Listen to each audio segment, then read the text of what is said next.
യുദ്ധവിരാമത്തിന് Iran 7 ഇന നിർദ്ദേശങ്ങൾ മുന്നോട്ട് വെച്ചു.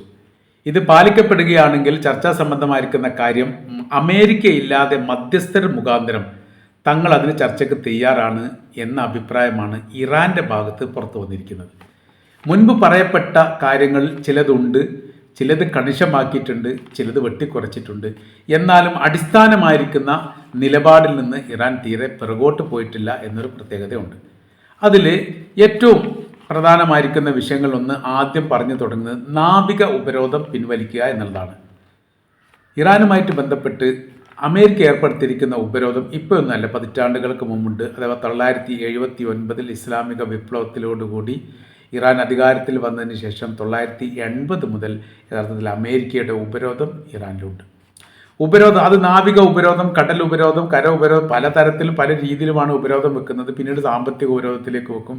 അങ്ങനെ പേര് ഉപരോധമത്വത്തിൽ തുടങ്ങി രാജ്യത്തെ സാരമായിട്ട് ബാധിക്കുന്ന എല്ലാ മേഖലയും ഇതിൽ ഉൾക്കൊള്ളിക്കുക എന്നുള്ളതും അതിനനുസരിച്ച് നിയമനിർമ്മാണം നടത്തുക എന്നുള്ള അമേരിക്ക സാധാരണ ചെയ്യുന്ന പതിവാണ്.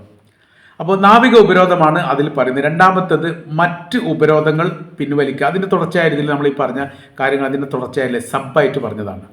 നഷ്ടപരിഹാരം നൽകുക എന്നുള്ളത് അവർ ആവർത്തിക്കുന്നു. $300 മില്യൺ യുദ്ധവുമായിട്ട് ബന്ധപ്പെട്ട് നഷ്ടപരിഹാരം മുൻപ് നൽകാമെന്നേറ്റത്. ആ നഷ്ടപരിഹാരവുമായിട്ട് ബന്ധപ്പെട്ട കാര്യത്തിന് വ്യവസ്ഥ ഉണ്ടാണ്. ഇപ്പോൾ അമേരിക്കയുടെ പ്രസിഡന്റ് ഡൊണാൾഡ് ട്രംപ് പറഞ്ഞിരിക്കുന്നത് തങ്ങൾക്കും നഷ്ടം വേണം എന്നുള്ളതാണ്. അവർ ആക്രമിച്ച് അവർക്ക് നഷ്ടം കിട്ടുക എന്ന് പറഞ്ഞാൽ അത് ഒരു മാനസിക വൈകല്യമുള്ള ഒരാളുകൾ മാത്രമേ സംസാരിക്കൂ എന്ന് ആ വിഷയവുമായിട്ട് ബന്ധപ്പെട്ട് ഇറാൻ പ്രതികരിക്കുകയും ചെയ്തു. നഷ്ടപരിഹാരം എന്ന് പറഞ്ഞാൽ ഇറാൻ ആരെയും ആക്രമിക്കാൻ പോയിട്ടില്ല, ഇറാൻ ആക്രമിച്ച സമയത്ത് തിരിച്ചടിക്കുകയാണ് ചെയ്തത്. ആ തിരിച്ചടിയുടെ ആവർത്തനങ്ങൾ ഇനിയും ഉണ്ടാവും. ഇറാൻ എന്ന് പറയുന്ന സ്വതന്ത്ര റിപ്പബ്ലിക് ആയിരിക്കുന്ന ഒരു രാജ്യത്തെ സംബന്ധിച്ചിടത്തോളം അമേരിക്ക എന്ന് പറയുന്ന സൂപ്പർ പവറുള്ള ഒരു രാജ്യത്തെ നിലക്ക് നിർത്താൻ വേണ്ടിയിട്ട് അല്ലെങ്കിൽ കൃത്യതയോടുകൂടി ആക്രമിച്ച് തകർക്കാൻ മാത്രം സൈനികപരമായിരിക്കുന്ന ബലവും ശക്തിയും ഇറാൻ ഉണ്ട് എന്ന് കഴിഞ്ഞ ഏതാനും മാസങ്ങളായി ലോകത്തിന് തങ്ങൾ തെളിയിച്ചു കൊടുത്തിട്ടുണ്ട്. അതൊരു പറയുന്നത്. അപ്പോൾ എന്ത് ചെയ്യണം? നഷ്ടപരിഹാരം വേണം. അടുത്തത് തടഞ്ഞു വെച്ച പണം തിരിച്ചു നൽകണം. അതിൽ തടഞ്ഞു വെച്ച പണം എന്ന് പറയുന്നത് ഈ കൊറിയക്ക് പെട്രോളിയം വിറ്റതുമായിട്ട് ബന്ധപ്പെട്ട് അത് 2003-2002 കാലഘട്ടത്തിൽ നടന്ന സംഭവമാണ്. പെട്രോളിയം വിറ്റവുമായിട്ട് ബന്ധപ്പെട്ട് അതിൻ്റെ പണം എന്ത് ചെയ്തു? അമേരിക്ക തടഞ്ഞു വെച്ചു. ആ പണം നൽകാൻ വേണ്ടി പാടില്ലെന്നും തങ്ങളുടെ അനുമതി ഇല്ലാത്ത രീതിയിൽ അങ്ങനെ നൽകിക്കഴിഞ്ഞാൽ നിങ്ങൾക്ക് ഉപരോധം ഏർപ്പെടുത്തുമെന്നവർ കൊറിയ ഭീഷണിപ്പെടുത്തി. അത് ഈ കിം ജോൺ ഉന്നുമായിട്ട് ബന്ധപ്പെട്ട വിഷയമല്ല, മറ്റേ വടക്കൻ കൊറിയയായിട്ട് ബന്ധപ്പെട്ട തെക്കൻ കൊറിയയായിട്ട് ബന്ധപ്പെട്ട വിഷയമാണ്. അങ്ങനെ ഒരു പ്രശ്നം ഉണ്ടായ സമയത്ത് പിന്നീട് ഖത്തർ അതിൽ ഇടപെടുന്നു. അങ്ങനെ ഖത്തർ ഇടപെട്ടുകൊണ്ട് ആ പണം കാര്യം എന്ന് പറഞ്ഞാൽ അമേരിക്കയുടെ സൈനികർ അഫ്ഗാനിസ്ഥാനിൽ ഒറ്റപ്പെട്ടു പോയപ്പോൾ 2500ഓളം അമേരിക്കൻ സൈനികരെ മോചിപ്പിക്കാൻ വേണ്ടിയിട്ട് ഖത്തറാണ് മധ്യസ്ഥത വഹിച്ചത്. താലിബാനും അമേരിക്കയ്ക്കും ഇടയിൽ മധ്യസ്ഥത വഹിച്ചത്. അതായത് താലിബാൻ്റെ ഭരണം താലിബാൻ പിടിച്ചെടുക്കപ്പെട്ടു. കഴിഞ്ഞ 2020 വർഷത്തിൽ അത് പിടിച്ചെടുക്കപ്പെട്ട ഒരു സാഹചര്യമുണ്ട്. ആ സാഹചര്യത്തിൽ 2500ഓളം അമേരിക്കൻ സൈനികർ ബാക്കിയായ വിഷയമാണ്.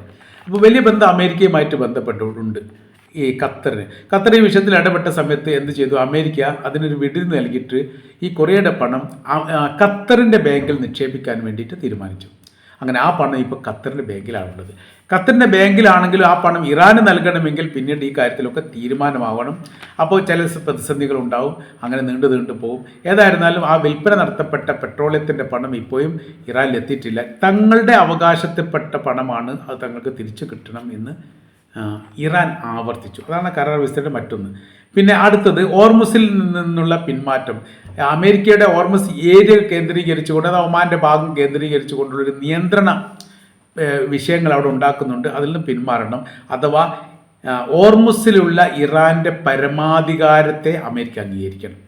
അവിടെ ചുങ്കം ചുമത്തോ അതുമായിട്ട് ബന്ധപ്പെട്ട കാര്യം എന്ന് പറയുന്നത് അവരുടേതാണ് ഭൂമിയെങ്കിൽ, അത് ഇറാൻ്റേതാണ് ഭൂമിയെങ്കിൽ ആ കാര്യത്തെക്കുറിച്ച് തീരുമാനമെടുക്കേണ്ടത് ഇറാനാണ്. അതിലിടപെടാൻ വേണ്ടിയിട്ട് അമേരിക്കക്ക് അധികാരമില്ല. ചുങ്കമില്ലാതെയും ചുങ്കം വാങ്ങിയിട്ടും ഒക്കെ ഒരു പക്ഷേ കടന്നു പോകാൻ സാധ്യതയുണ്ട്.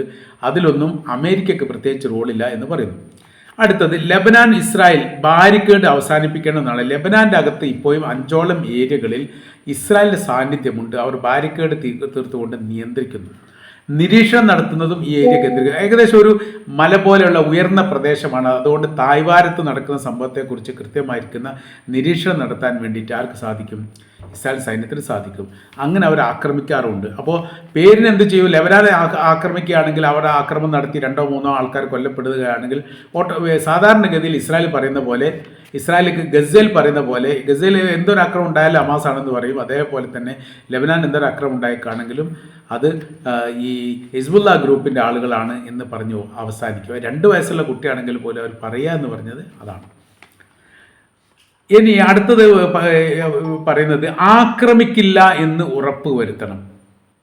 2025 ഇറാൻ ആക്രമിച്ചു, 2026 ആക്രമിച്ചു, 2027 ആക്രമിക്കില്ല എന്ന് ഉറപ്പ് വരുത്തുന്ന രീതിയിലുള്ള ഒരു നിയമനിർമ്മാണമാണ് വേണ്ടത്. അപ്പോൾ ഇത്രയും കാര്യങ്ങൾ പാലിക്കപ്പെടുകയാണെങ്കിൽ മാത്രമേ ഈ വിഷയമായിട്ട് ബന്ധപ്പെട്ട് തങ്ങൾ ചർച്ചക്കൊള്ളൂ എന്ന് ഇറാൻ പറയുന്നു.